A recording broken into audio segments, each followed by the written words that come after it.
Bloodborne. With its Victorian Gothic aesthetic, Lovecraftian-drenched world, and some of the most unique mechanics in From Software's lineup, it's easily one of my favorites. There's just no better feeling than being covered in your enemy's blood and having it seep into your own wounds, sewing together your torn flesh and feeding the carnal desire to just keep on swinging.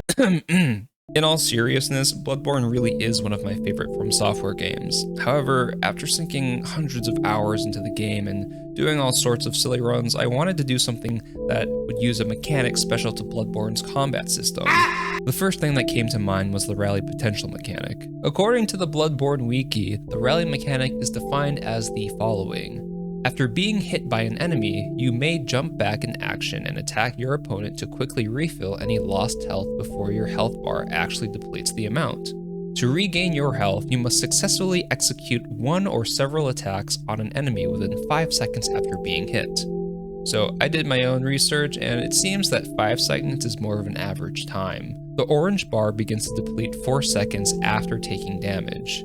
However, based on how much damage was taken, the orange bar may take longer to deplete. I'm guessing that 5 seconds was written here as a catch-all. However, for the purposes of maximizing damage dealt during each rally potential window, this difference is important. You can only regain HP lost from the last hit that connected. Heavy damage quickly followed up by a light hit will negate your chance to regain. Visceral attacks will regain the full amount of what is possible, if performed within the window. Of course, parrying with a firearm does not trigger rally, and thus cannot be used in this run. Backstabs and stance breaks are valid though. Okay, now that we know what rally is, let's go over the rules of this run. Any damage dealt to bosses must trigger the rally mechanic. This isn't counting mobs that are present during boss fights though, like in Mikolash or the Celestial Emissary. Also, falling onto the enemy and dealing damage is not a run ender. Why? Well, because I refused to chase Mikolash through Murgo's middle loft any longer. That fucking bastard was running in circles for hours.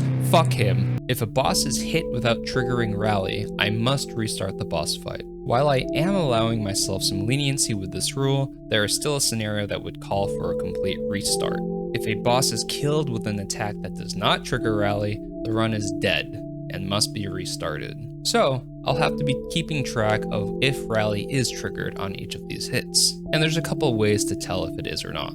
The most obvious way to tell if rally is being triggered is the audio and visual cue that occur. This sound effect, followed by a wispy yellow energy swirling around the hunter, both show that rally has occurred. In most cases, this verification is good enough. However, in the chaos of the hunt, there are moments where the horrors are too large,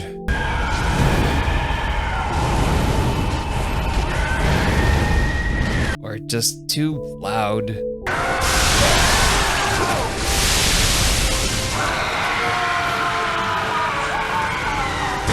To rely on just these two indicators. Another indicator is simply looking at the hunter's HP bar.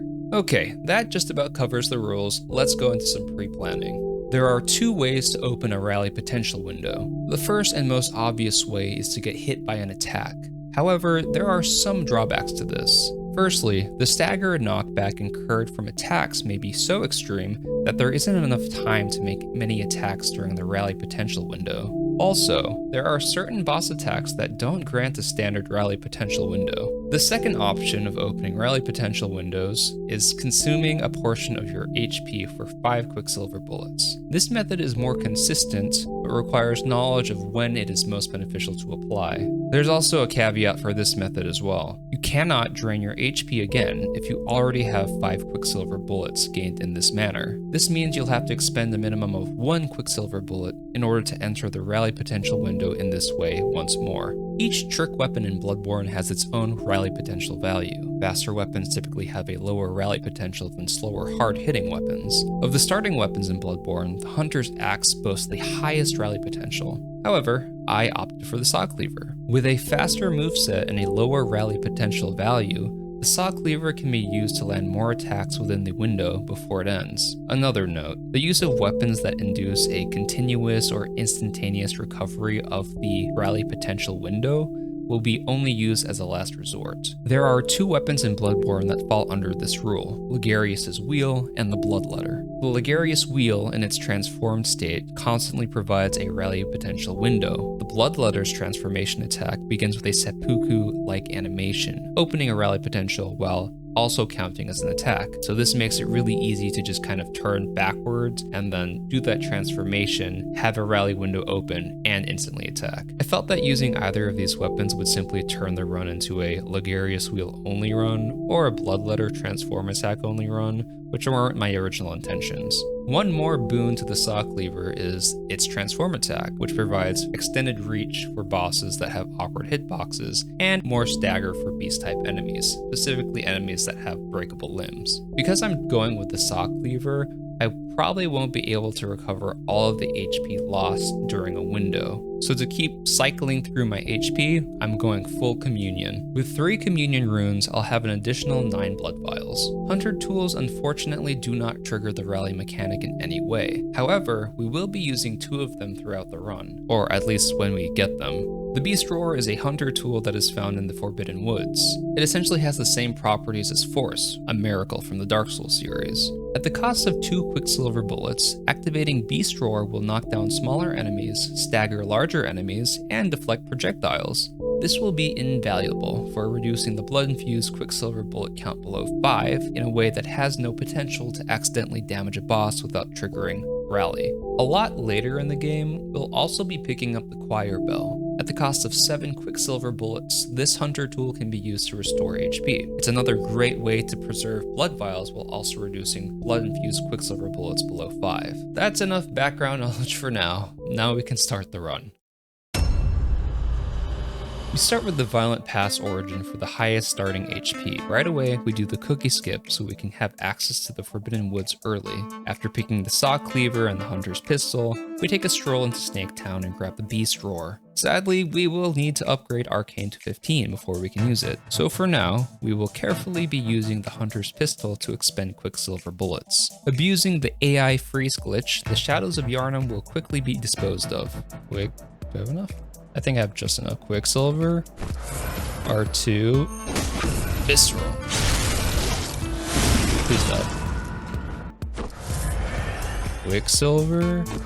R2. Why did it go down so fast that time? There are some instances where the rally window from infusing Quicksilver bullets will immediately deplete for some reason. I don't know why this happens. Possibly it has to do with HP percent. I don't know. If anyone knows, please tell me. Heavy. Visceral, please die. Yes. Oh, too easy. Slaying BSB will give us access to the Glyph Dungeon. Yeah, that one. The Cum Chalice, which will make blood vials, fire paper, and everything else much easier to resupply. This is punishable. Why did it? Once again, there seems to be something weird going on. I think there's some strange interaction between the poisonous mist that BSB emits when entering phase 2 and 3 and the rally potential window. While I'm not sure why this is happening, I have a theory. I think that this is some kind of AoE poison aura, and it might be an attack similar to Murgo's Wet Nurse's Shadow Clone attack, where you can just roll through it. I just choose to leave BSB for now, and I'm going to focus on upgrading the Saw Cleaver. My goal is to make it to Cainhurst Castle to get its small collection of blood chunks. So I decide Father Gascoigne and the Cleric Beast are next on the chopping block. Okay, now it's a little tight. Okay, I think that's good. That last hit, I killed him in 2. I think it's fine. I think it's fine.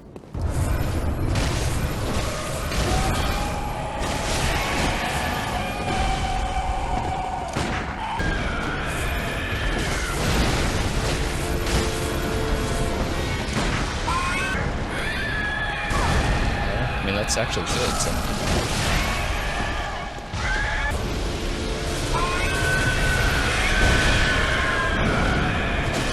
There we go. Yay! purchasing the Chief's emblem, I'm able to reach Vicar Amelia and perform yet another AI freeze. There we go.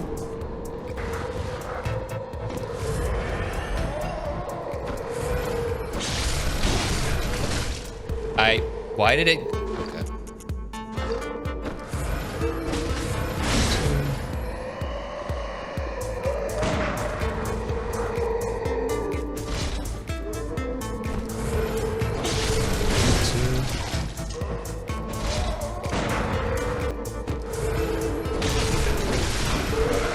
There we go. Yay! And of course, I take a leisurely stroll through Hemwick Tarnal Lane for the Rune Workshop tool. Please leave me alone! I need to hit the lever! You're so fucking weird. Really, you're gonna chase me all the way down here? Yeah, go away.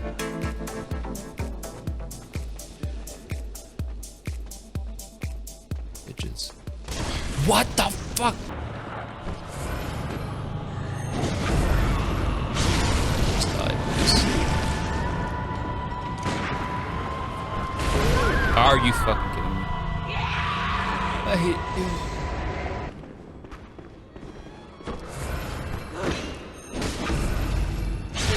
There we go.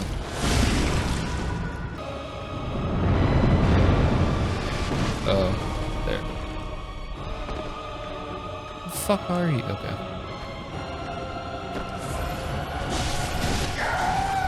Yay! Fucking good. Like a million things died that weren't even here. Transitioning to the night moon phase, Cainhurst is now accessible. I zoom through the castle, collecting blood rocks. I hate him so much. Oh! Ah! Oh yeah, here we go.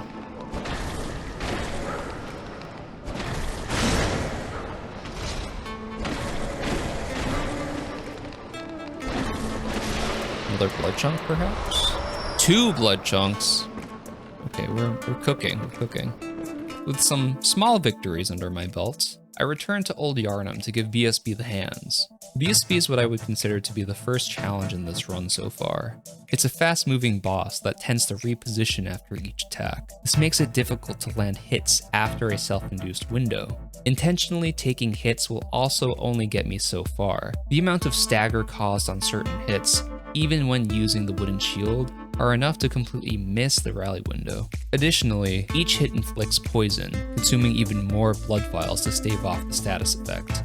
I found 2 attacks that seem best to punish: a grab attack where BSB spends a lengthy amount of time still, and a long swiping combo attack. Wow. By bringing BSB behind the altar, this heavily restricted how far it could move during attacks and shortened the distance traveled when repositioning. This meant I could attack almost instantly after a self-induced rally window, increasing the number of hits I could land. The only danger that remained was being mindful of the poison aura that BSB would occasionally emit. Stupid. Stupid.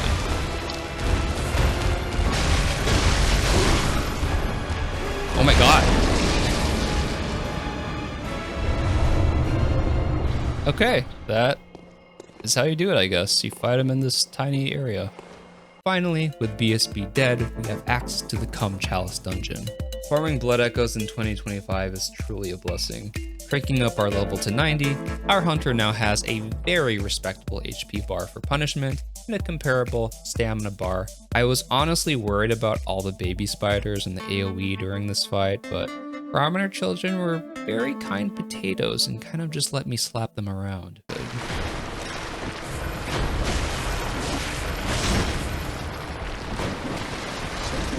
More chilled than this early on, but... Fuck. Oh! Oh, I lived. Sick. This baked potato needs to die.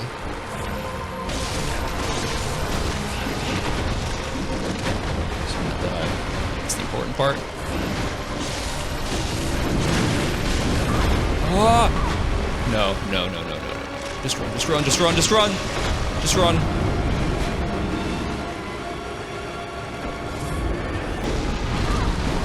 That's the opening. Wow. What was I worried about? Entering the Blood Moon phase, Yahar'gul is now accessible. Fucking babies! Oh. They're attacking me. I think you guys have bigger problems. The fucking alien who's shooting laser beams. Oh yeah, I have to kill Dark Beast Carl. Forgot about him.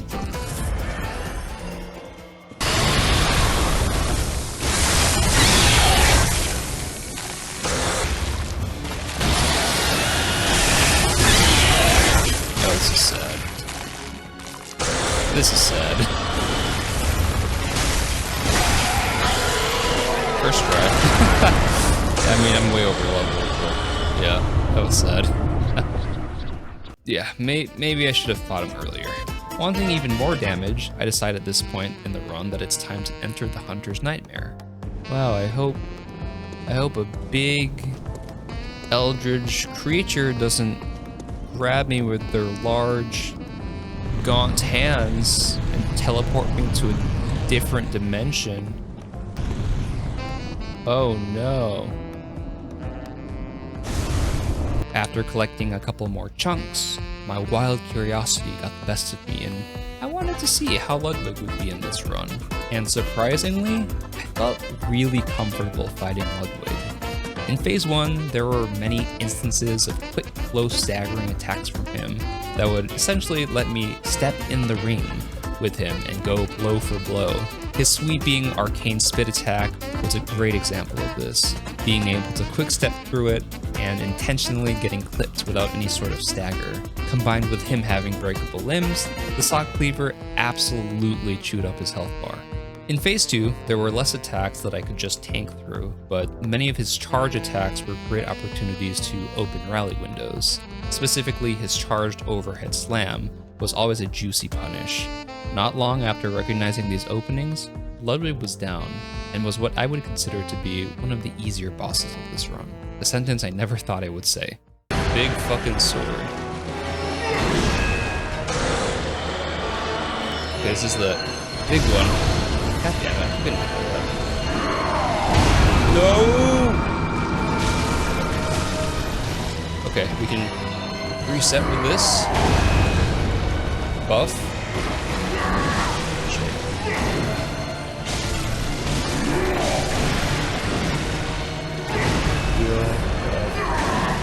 Nice.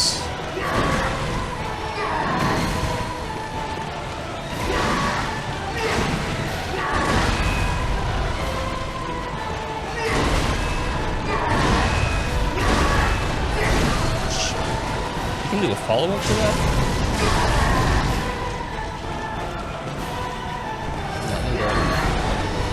It's looking good.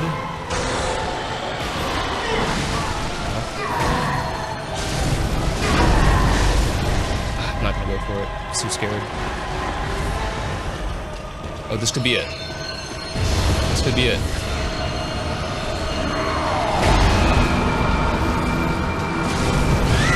Oh, yeah.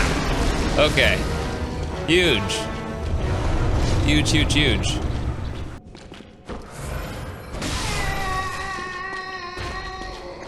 With my heightened ego, I traveled through the research halls a bit to pick up some loot.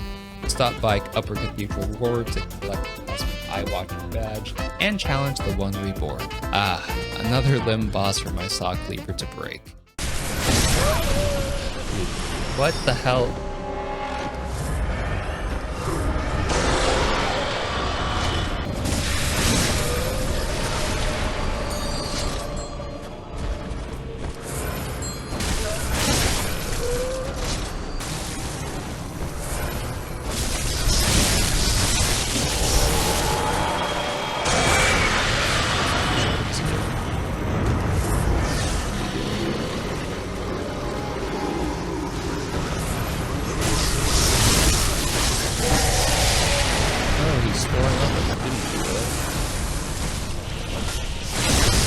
Holy fuck, where'd all that damage come from? I want to to hit you, but...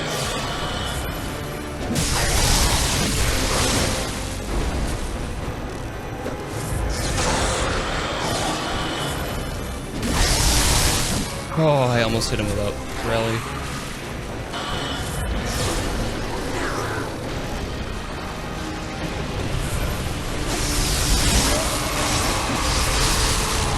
Is it dead? Okay, good. No fucking way. I hate this thing. Stepping into the Nightmare Frontier. I don't know about you guys, but I always choose Mikolash. I use poison knives. I just hate this boss fight.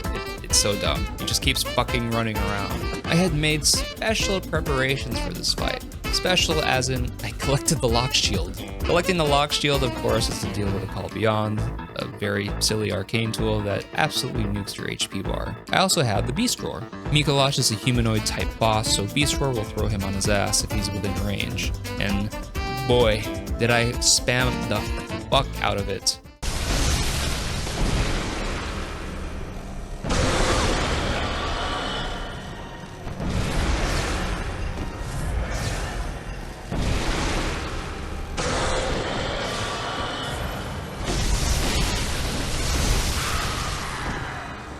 I think this might be possible. I had to follow a similar order of operations as I did with the Witches of Hemwick. Beast Roar, Quicksilver, Bullet Infuse, Attack, Repeat. Of course, I would break the cycle every now and then to refill on my HP whenever it got too low, but honestly, whenever he stopped running and I could smack him, it felt like I was playing a fighting game. Seeing Mikolash unable to use any of his arcane tools for the majority of the fight, and to have their damage mitigated by the lock shield, was so satisfying. Cosmos, of course.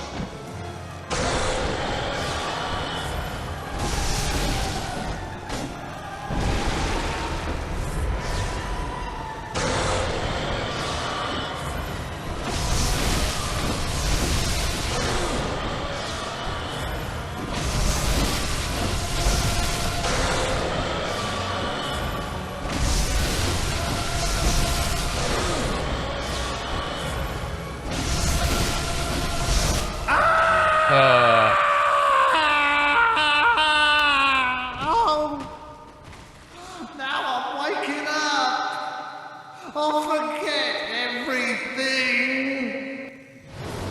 Good. I want to forget you. Jesus Christ. I collected the Blood Rock for a +10 Sock Cleaver, and the Choir Bell for even more healing. The in-game logic behind Rally is that the blood splatter from beasts on the hunter is what heals them, similar to that of injecting a blood vial. So, as I was riding the elevator up to Murgo, I thought to myself, does the wet nurse bleed? Well, I don't see anything resembling blood after each hit, but Rally's still triggered, so I won't ask any more questions about it.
With it. Big opening.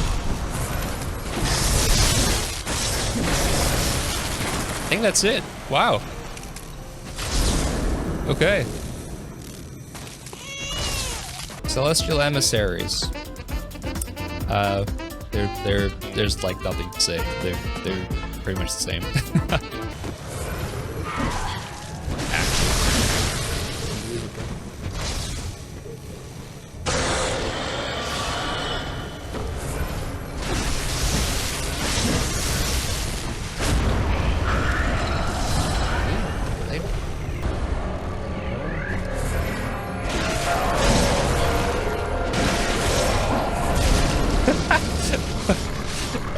Yes, fuck yeah. I wasn't worried about her at all until I got to phase 2. My plan was if I could just fit myself between her legs, I'll pretty much be stuck in there and I'll be... That sounds weird. I just noticed. I'm gonna leave it in there. It's okay.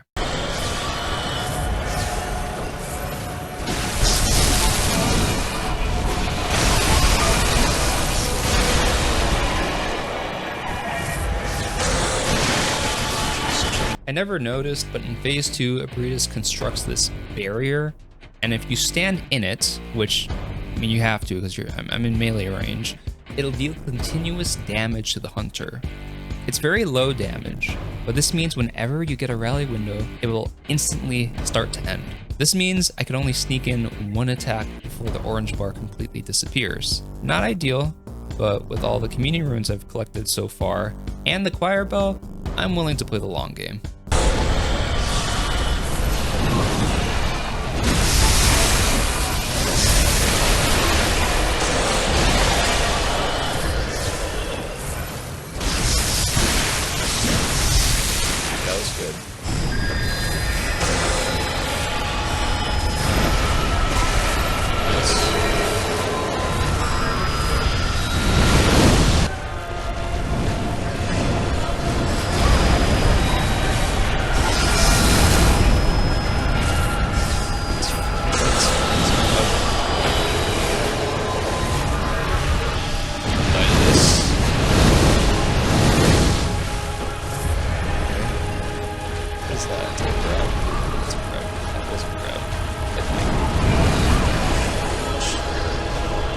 Fuck, I don't got...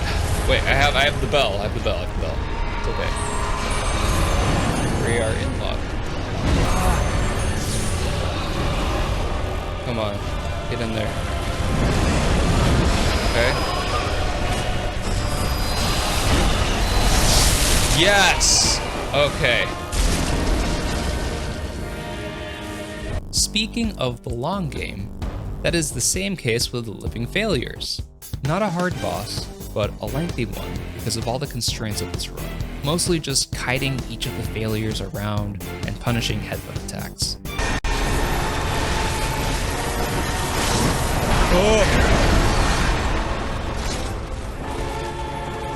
Living Failures don't fail me now. They haven't so far. Sadly, I've been losing to this boss. Phase 2 actually made this fight easier, with each of the failures just standing completely still as they channeled the most useless attack in Bloodborne. Oh! Ah!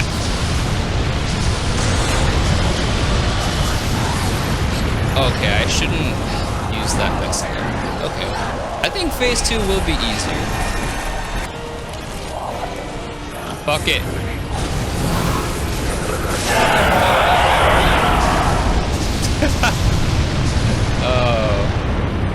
For some reason, I forgot Amygdala existed, but I mean, I just gave him the Dark Beast Parl treatment. I was like way OP for this fight, and the Saw Cleaver's transformed light attack has a lot of reach, so I was smacking that head.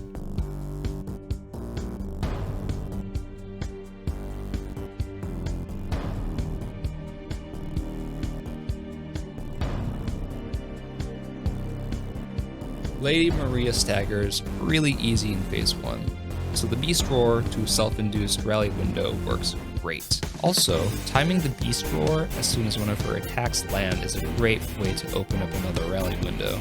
It's like intentionally screwing up a parry. You just have to intentionally play bad against her, I guess. In phase 2, Maria adds blood to her attacks. This was annoying. Luckily, blocking the first attack in her combos seems to work still. So just block the first hit, then quick step around the rest of the combo, and then you can get some punishing hits in. In phase 3... Why is the blood on fire?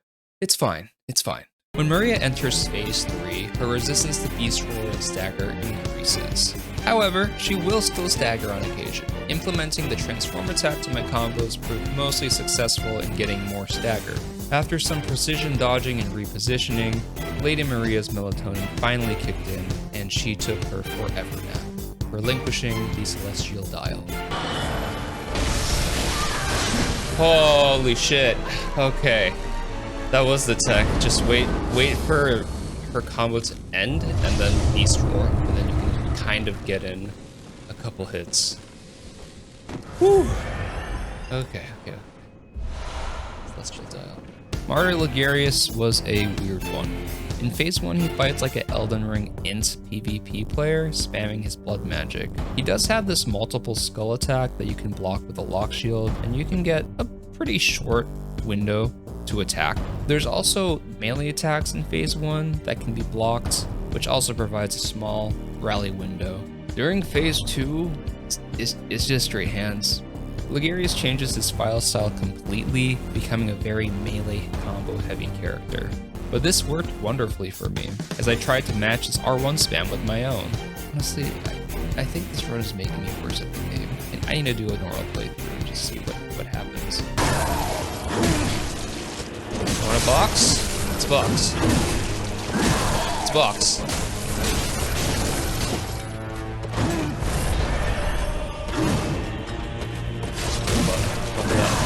Hold on. Time out.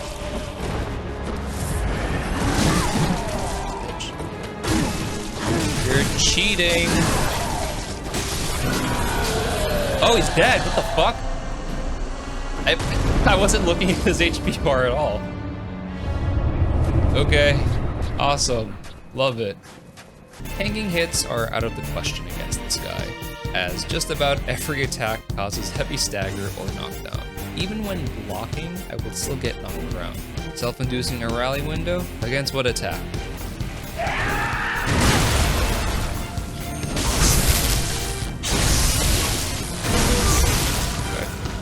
Oh yeah, his jumping attacks. In phase 1, I was able to easily bait out his jumping attack by using items. Since Orphan is a boss that likes to read player inputs, as long as I was far away enough from him and spammed item inputs, he would come running at me maybe 65% of the time and do a jumping attack. As soon as I would see the animation for the jumping attack, I would self-induce a rally window, charge a heavy attack, and finish with a visceral. Whittling him down to half HP activates phase 2. Luckily, phase 2 also has jumping attacks, although with a much shorter window to punish. Specifically, the high jump attack and repeated slams were the best options for punishing in this phase. After just a couple of attempts, we sent Orphan back to the sea.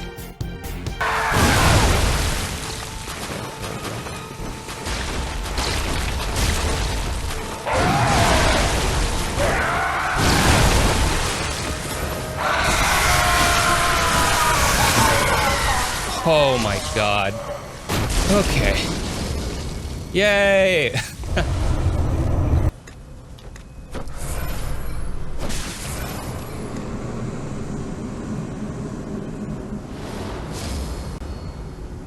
Now, Lawrence.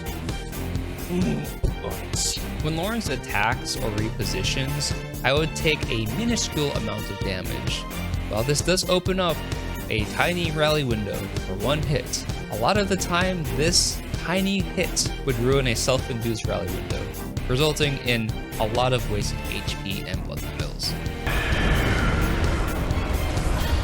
Like, what is that? Additionally, this guy does so much damage. Most of the time, trading just isn't a viable strategy against him.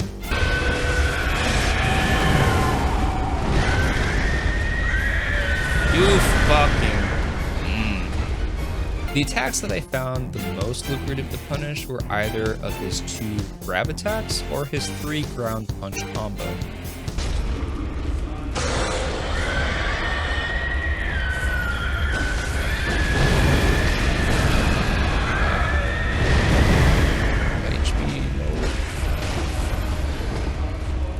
Phase 2 was just a really long waiting game. After all of the deaths and experimentation, I only found one move to punish. I found that if you're far enough from Lawrence, he will begin vomiting lava in your general direction. Finding the minimum distance to trigger this attack and then rushing to his side offered the quote-unquote safest method of self-inducing a rally window. Even with this window, I could usually only get 1 or 2 hits. I had to run around the cathedral while Lawrence is just throwing up and pissing and shitting everywhere after he had pissed and shit and thrown up as much as he can. Finally, just he killed him. It was annoying. He killed himself.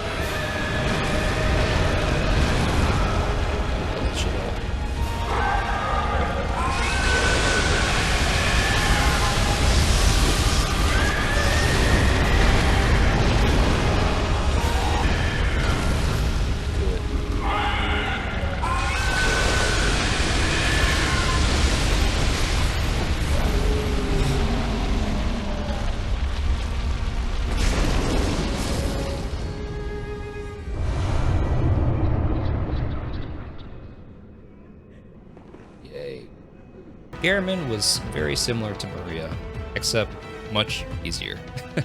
He didn't have blood or fire tied to his attacks, and I thank him profusely for that. In Phase 1, Gehrman can be knocked down with Beast Roar, so I gave him the Mikolash treatment.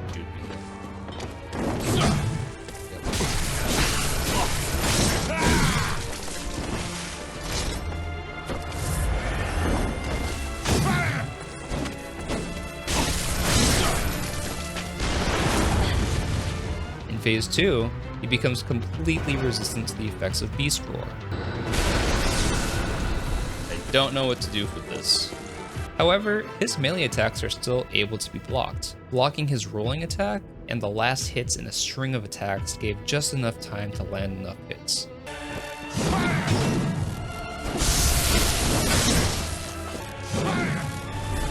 Yeah, going uphill messes up the not a spacesuit.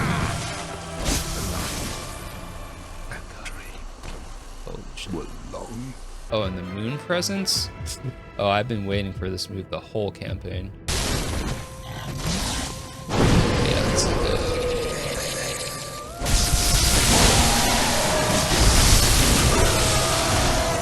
Wait, what happened? Oh.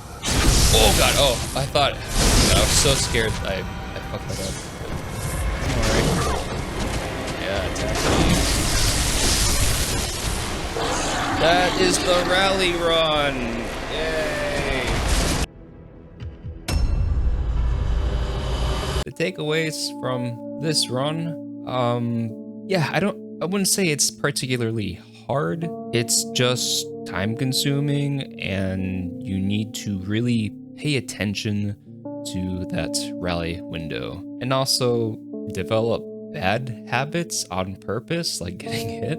In the late game, I was really looking more at my own health bar to make sure I was triggering rally than what was happening on the screen. Everything in the boss fight, I was just paying attention in my peripheral. If anyone wants to research rally and figure out exactly why the rally window is not always consistent, be my guest and tell me why it isn't consistent. Limit breakers, that's for you. You can do it, please, please. Yeah, I'm really hungry now. I'm gonna reward myself with some Arby's.